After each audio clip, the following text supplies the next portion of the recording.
Hello বন্ধুরা, আশা করি সকলে খুব ভালো আছো। আহারে বিহারের নতুন একটা ব্লগে তোমাদেরকে স্বাগত জানাই। বন্ধুরা, আজ আমি তোমাদের সাথে শেয়ার করতে চলেছি শীতকালীন সবজি দিয়ে জমজমাট এক খিচুড়ির রেসিপি। আমাদের বাড়িতে পয়লা মাঘ আখান পুজোর দিনে গিরিধারীকে খিচুড়ি ভোগই নিবেদন করা হয়, আর তার জন্যই সেদিন দুপুরবেলা আমাদের সকলের বাড়িতে খিচুড়ি রান্না করা হয়। তবে অনেক জায়গাতেই মকর সংক্রান্তির দিনে এই খিচুড়ি খাওয়ার একটা রেওয়াজ আছে। খিচুড়ির জন্য আমি এখানে নিয়ে নিয়েছি শ্যামা চাল। তোমরা চাইলে এখানে গোবিন্দভোগ চালও ব্যবহার করতে পারো, তবে চেষ্টা করো খিচুড়ির জন্য সব সময় ছোট দানার চাল ব্যবহার করতে। তাতে খিচুড়ি যেমন দেখতে ভালো হয়, তার স্বাদও কিন্তু তেমনি অনবদ্য হয়। শ্যামা চালের খিচুড়িও কিন্তু খেতে অসাধারণ হয়। আমি এখানে নিয়ে নিয়েছি প্রায় 1.5 কাপ মতো শ্যামা চাল, আর নিয়ে নিচ্ছি তার ঠিক সমপরিমাণ মুগের ডাল। আমি কিন্তু এখানে একরকম মুগ ডাল দিয়েই খিচুড়িটা রান্না করব। ডালগুলোকে আমি এখানে একটুখানি শুকনো খোলায় জাস্ট 2 থেকে 3 মিনিটের জন্য মিডিয়াম টু লো ফ্লেমে ভেজে নেব। ডালগুলোতে যখন জাস্ট হালকা কালার ধরতে শুরু করবে আর সুন্দর একটা গন্ধ বেরোবে, তখন সেটাকে নামিয়ে আমি চালের সাথে খুব ভালোভাবে ধুয়ে নেব। চালগুলোকে কিন্তু আমি এখানে ভেজে ব্যবহার করব না, আমি ডাইরেক্ট এগুলোকে সিদ্ধ হতে দেব। চাল আর ডালটা প্রায় 4 থেকে 5 বার আমি খুব ভালোভাবে এখানে ধুয়ে নিয়েছি। এবার আমরা দেখে নিই আমরা এখানে কি কি সবজি ব্যবহার করছি। এখানে নিয়ে নিয়েছি আমি অর্ধেক করে টুকরো করে কেটে রাখা শিম, লম্বা লম্বা টুকরো করে কেটে রাখা গাজর, নিয়েছি ডুমো করে কাটা ফুলকপি, নিয়ে নিয়েছি গোটা নতুন আলু, আর বিনসগুলোকেও আমি এখানে 2 টুকরো করে কেটে নিয়েছি কড়াইশুঁটি, আর পালং শাকগুলোকেও আমি এখানে 2 টুকরো করে কেটে নিয়েছি।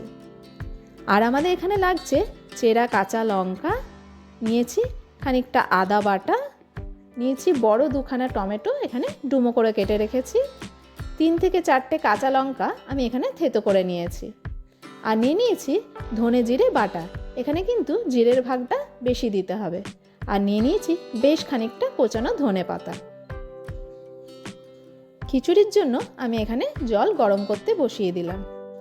অন্যদিকে সবজিগুলোকে জাস্ট আমি একটুখানি ভেজে নেব। সবার প্রথমে আমি কড়াইয়ে খানিকটা সর্ষের তেল দিয়ে ফুলকপিগুলোকে আগে ভেজে তুলে নেব। ফুলকপিগুলোকে এখানে জাস্ট হালকা লাল করে আমাকে ভাজতে হবে। 3 থেকে 4 মিনিট আমি ফুলকপিগুলোকে এখানে ভেজে নেব। দিয়ে দিলাম সামান্য একটুখানি হলুদের গুঁড়ো আর সামান্য একটুখানি লবণ, তাতে ফুলকপির কালারটাও ভালো আসবে আর নুনটাও এর মধ্যে ভালোভাবে প্রবেশ করে যাবে। দিয়ে দিলাম এরপর এখানে গোটা গোটা আলুগুলো। আমাদের বাড়িতে কিন্তু খিচুড়িতে গোটা আলু দেওয়ার রেওয়াজ আছে। কার কার বাড়িতে খিচুড়িতে গোটা আলু দেওয়ার রেওয়াজ আছে প্লিজ আমায় কমেন্ট করে জানিও। আলুগুলো আমি ফুলকপির সাথে জাস্ট একটুখানি ভেজে নিলাম। এগুলো আমি এখানে নতুন আলু নিয়েছি। আলুগুলো কিন্তু চারদিক থেকে আমি ছোট ছোট করে একটুখানি টুকরো করে কেটে নিয়েছি, যাতে আলুগুলো ভালোভাবে সিদ্ধ হয়। ভেজে রাখা ফুলকপি আর আলুগুলোকে আমি প্রথমে তুলে নেব। এরপর সেই তেলেই আমি ভেজে নেব একে একে অন্য সবজিগুলো। প্রথমে দিয়ে দিলাম গাজর, জাস্ট একটু নাড়াচাড়া করে তারপর তাতে দিয়ে দেব বিনসগুলো। আমি কিন্তু এখানে সবজিগুলোকে কড়া করে একদমই ভাজবো না, জাস্ট একটুখানি সটে করে নেব। সবজিগুলোতে জাস্ট হালকা কালার চেঞ্জ হবে আর সবজিগুলো একটু নরমও হয়ে যাবে। তারপর তাতে দিয়ে দিলাম টুকরো করে রাখা শিমগুলো। তোমরা চাইলে এখানে মূলোও ব্যবহার করতে পারো, তবে আমাদের বাড়িতে মাঘ মাসে মূলো খাওয়ার রেওয়াজ নেই বলে আমি এখানে মূলোটা আর ব্যবহার করতে পারিনি। তারপর তাতে দিয়ে দেব কড়াইশুঁটিগুলো আর সবার শেষে দিয়ে দেব পালং শাকগুলো। সবগুলোকে দিয়েই ভালো করে মিক্স করে একটুখানি সটে করে নিতে হবে। জাস্ট একটা কালার চেঞ্জ হলে, ভাজা ভাজা হলেই বুঝতে হবে হয়ে গেছে। তখন এগুলোকে আমি মশলার সাথে ভালোভাবে কষিয়ে নেব। পালং শাকটাকে দিয়েও আমি খুব ভালোভাবে এখানে মিশিয়ে একটুখানি নাড়াচাড়া করে নিলাম।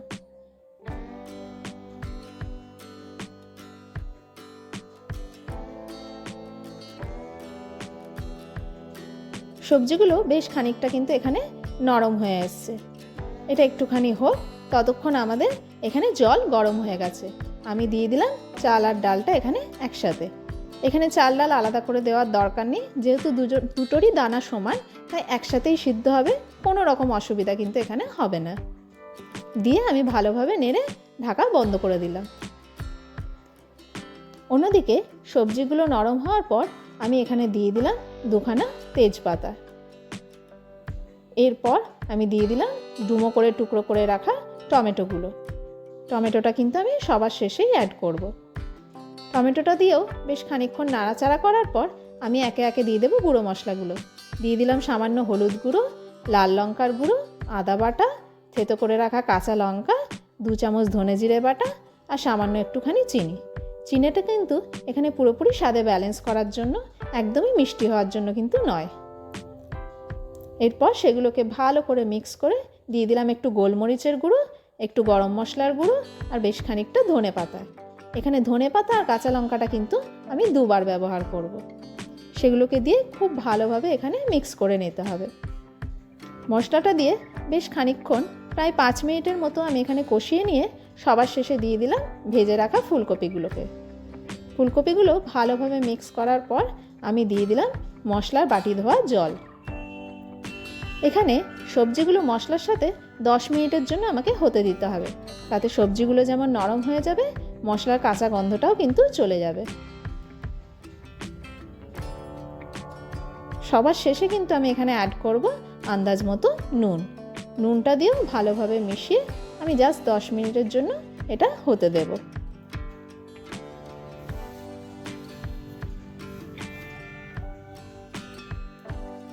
অন্যদিকে খিচুড়ির চাল ডাল একবার ফুটে গেছে।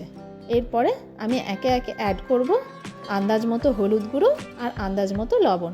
অবশ্যই এই দুটোকে আন্দাজ মতো মেশাতে হবে, কেননা যেহেতু সবজির মধ্যে আগে আমাদের হলুদ আর নুনটা দেওয়া আছে। সেগুলোকে দিয়ে ভালোভাবে আমি মিক্স করে নিলাম। এরপর দিয়ে দেবো ভেজে রাখা আলুগুলো। আলুগুলো আগে না দিলে আলুগুলো সিদ্ধ হবে না, সেজন্য ভেজে রাখা আলুগুলোকে দিয়ে আবারও আমি ভালোভাবে মিক্স করে এটাকে চাপা দিয়ে হতে দেব। অন্যদিকে আমাদের সবজির জল প্রায় শুকিয়ে এসছে। মশলা ভালোভাবে কষিয়ে সবজি যখন পুরো ড্রাই হয়ে যাবে তখন এটাকে আমরা নামিয়ে নেব।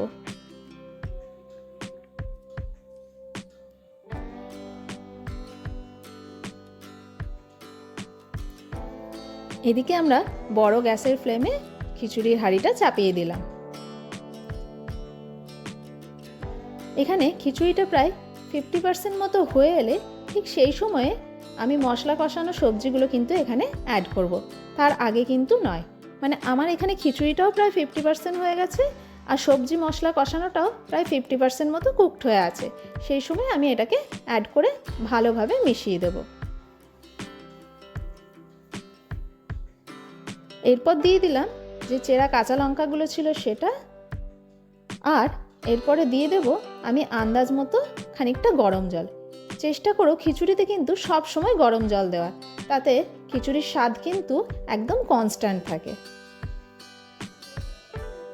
ঢাকা দিয়ে আরও বেশ খানিকক্ষণ হওয়ার পর আমি এখানে অ্যাড করে দেব ধনেপাতা কোচানোটা।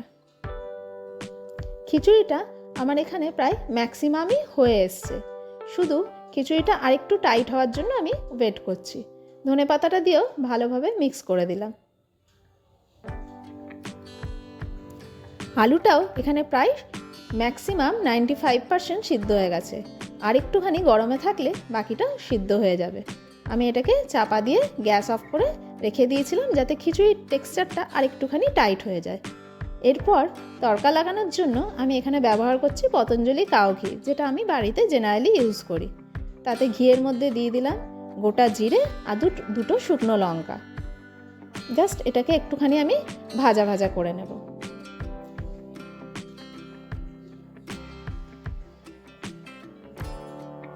এরপর আমি এটা খিচুড়ির মধ্যে তড়কা লাগিয়ে দেব। লাস্টে ঘিটা অ্যাড করার জন্য খিচুড়ির গন্ধটাও যেমন সুন্দর হবে আর কালারটাও কিন্তু বেশ সুন্দর আসবে। খিচুড়িটা দেখতে কিন্তু যেরকম ভোগের খিচুড়ির মতো হয়েছে, তার গন্ধও কিন্তু একেবারে ভোগের খিচুড়ির মতোই লাগছিল। বন্ধুরা, তোমরা একবার ঠিক এই প্রসেসে শ্যামা চালের খিচুড়ি বানিয়ে দেখো, খেতে কিন্তু অসাধারণ হবে। আমাদের বাড়িতে কীরকমভাবে খিচুড়ি বানানো হয় সেটা আমি তোমাদের সাথে শেয়ার করলাম। তোমরা আমাকে কমেন্টে জানিও তোমাদের বাড়িতে কীরকম প্রসেসে খিচুড়ি হয়। দিয়ে দিলাম ওপর থেকে গোটা একটা ফুলকপি আর একটা আলু। এই আলু দেওয়া খিচুড়ি খেতে কিন্তু মন্দ লাগে না। আর এখানে নিয়ে নিয়েছি বড় বড় লম্বা লম্বা করে পোস্ত দিয়ে বেগুন ভাজা, আর নিয়ে নিয়েছি টমেটোর চাটনি আর পাঁপড়। দুপুরের লাঞ্চে এই গরম গরম খিচুড়ি, বেগুন ভাজা, চাটনি আর পাঁপড় একদম জমে গেছিল। বন্ধুরা, রেসিপিটা যদি তোমাদের ভালো লেগে থাকে তাহলে প্লিজ একটা লাইক করে দিও।